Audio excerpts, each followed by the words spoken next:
trimming back the herbs outside, might as well do the inside.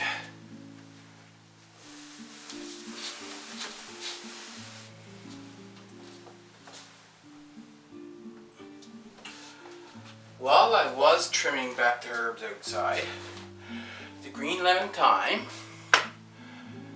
it had one branch down weighted on the soil, and I noticed that it was growing roots.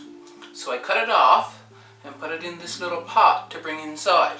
Now I will have green lemon thyme growing inside all winter. So here is the chives. The roots are growing out the bottom of the pot, and it does grab into this wicking material, of course.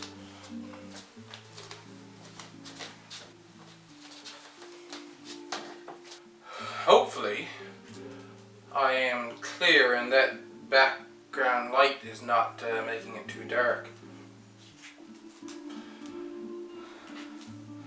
I think I'll have to take these out and separate them and put back just like half of them.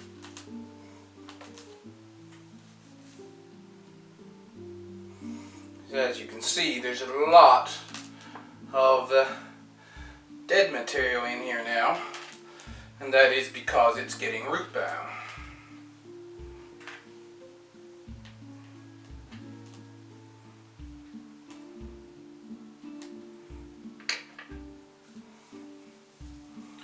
Chives, you can just take them and cut them way back.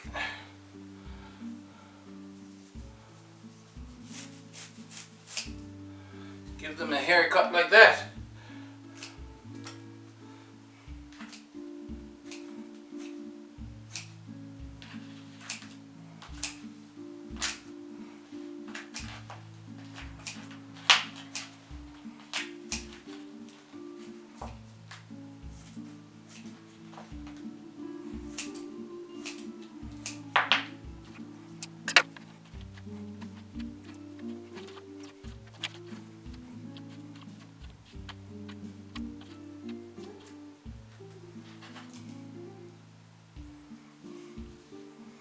Now this stuff, it's got so much dead stuff in, I'll just throw that in the compost.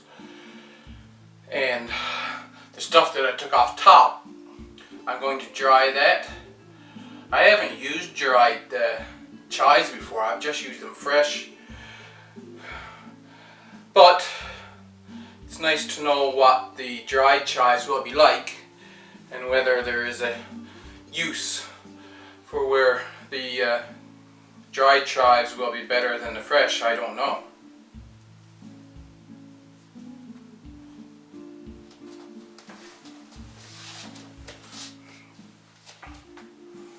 So I can just put those back there again.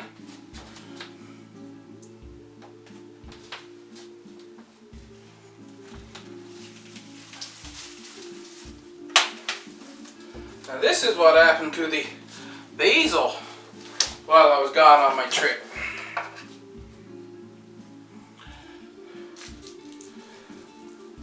I find basil to be very easy to grow from seed, but I want to experiment, of course, so I'm going to cut it way back.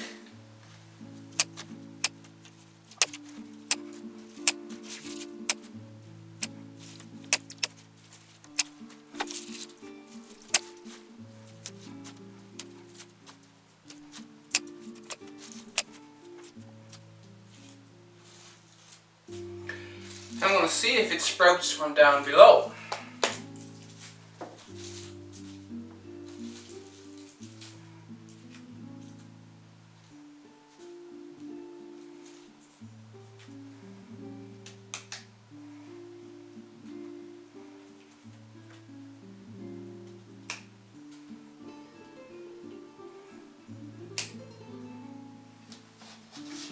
Right away, I am noticing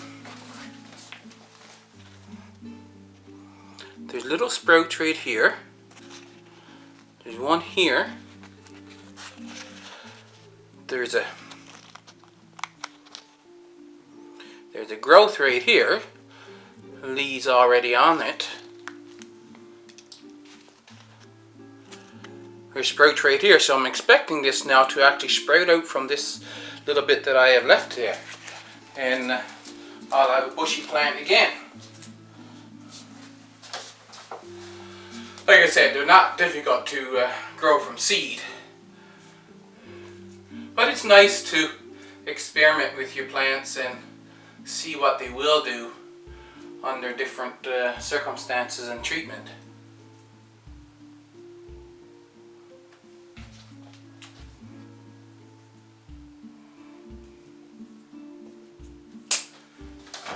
That was mammoth basil.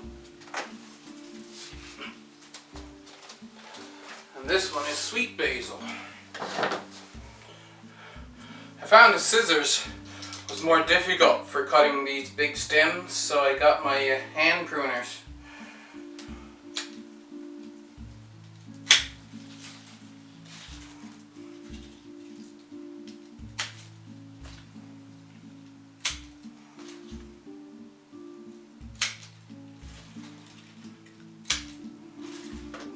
These two, see right down here, he's got little buds, so I'm expecting that now it will sprout out from those low buds.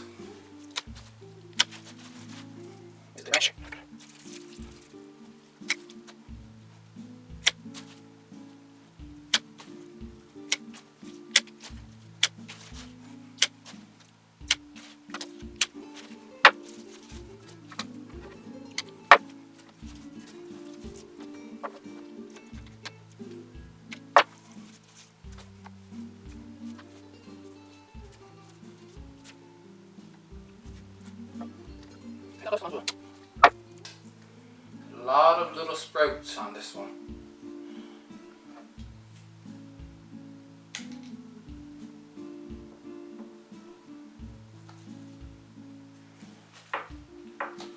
There we go.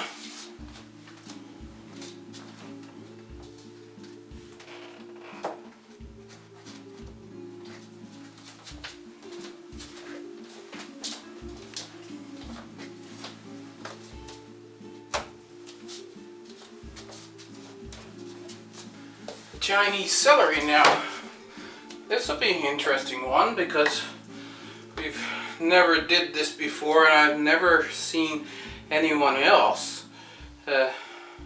cutting this back and growing it bushy. They just basically use it like any other celery. This was a flower stalk, so that's why this is up and dead. But with Chinese celery, normally you just take off the outer branches, the older branches I should say, and let the new ones grow up. And so I'm going to cut down all of the top ones now. Of course this stalk here, like I say, that gets cut right down to the bottom because it's a dead flower stalk.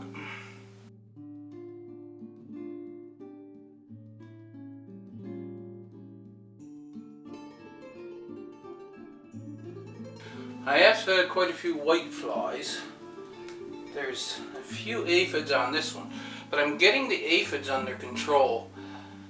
I'm going to use plants that attract aphids, and I know that lime basil is one of them. So I'll be doing that over the winter, but you'll see I'll be reporting on that because there are still a few aphids around. And so you'll see how that works. But anyway, I have this cut back. And now I just have my little plant and it'll grow up quite fine. They all need some serious cleaning because they ran out of water when I was on my trip. I think I showed this one before where I cut him back to the edge of his planter. But see, this was due to no one here to take care of it while I was gone. I have a real bunch of dead material here.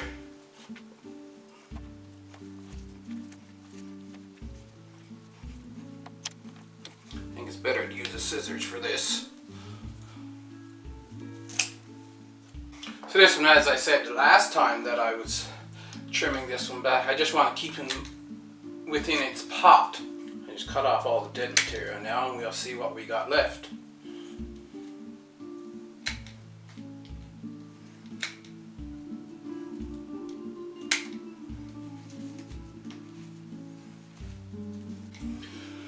You see, these plants, they grow out long branches like this, and you had to keep them curled around somewhat to keep them contained.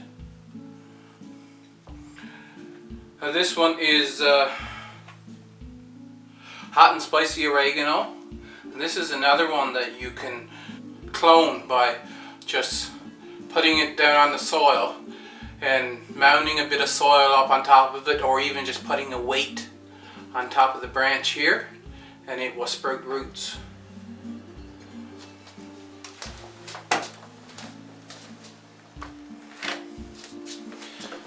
Now the marjoram, I'm going to zoom in on the marjoram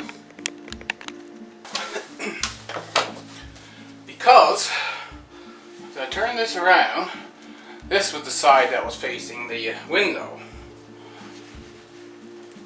And then when you go to the back side, you can see that inside it's all turned brown.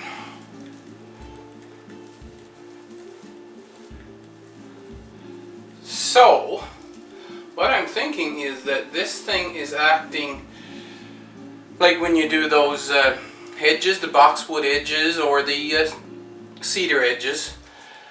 You go along and you see a nice flat and it looks all green, but if you open it up, inside is all brown. And I really don't want that. So I'm thinking I need to grow this and have some open places where the light can get into the center of the plant so it doesn't go brown in here.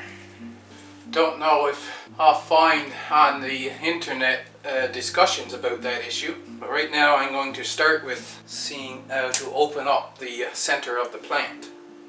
Any branches that have no green on at all, I will take completely off, and then I'll thin out the other ones. Beautiful smelling plant this is.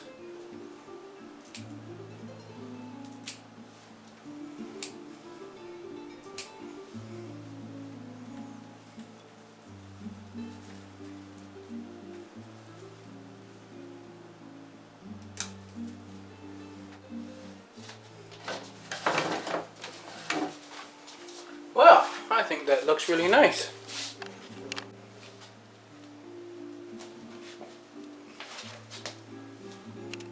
Now I have a little tree looking thing.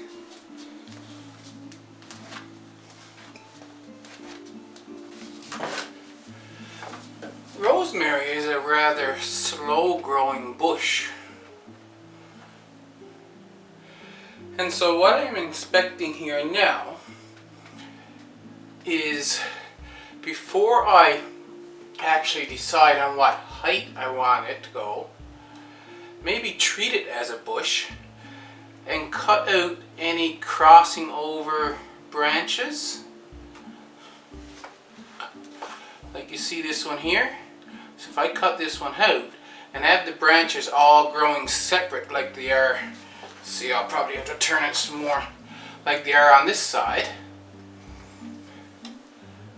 I'm thinking that's the best idea to start with. So I'll take this one right back to the beginning and I'll pull it out.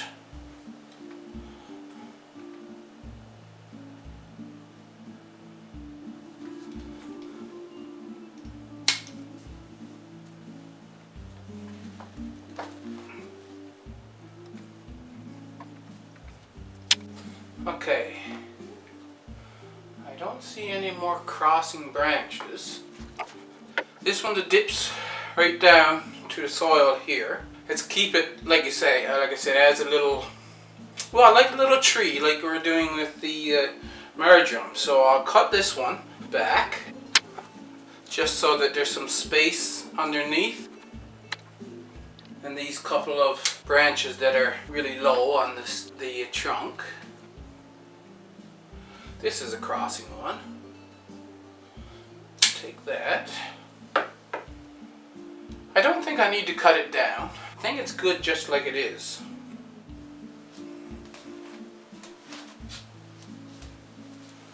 So I've cut out all the crossing branches.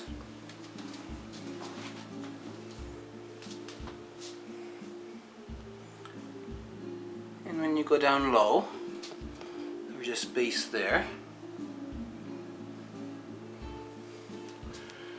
And so I'll keep it like that until it gets, of course, too high. Then I will start to have to restrict its height.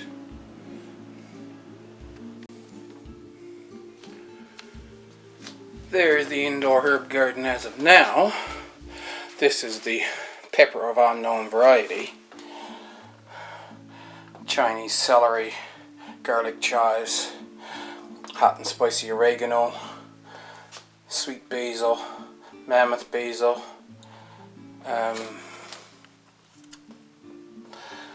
Satak oregano, and green lemon thyme, marjoram, and rosemary. Currently I've just spread the herbs out on screens because I have the room. I'm going to make a tower for drying herbs over the winter, and this tower will be able to be used as a solar dehydrator as well. But for now, this is what I have. I'll lay them there and let them dry as they see fit.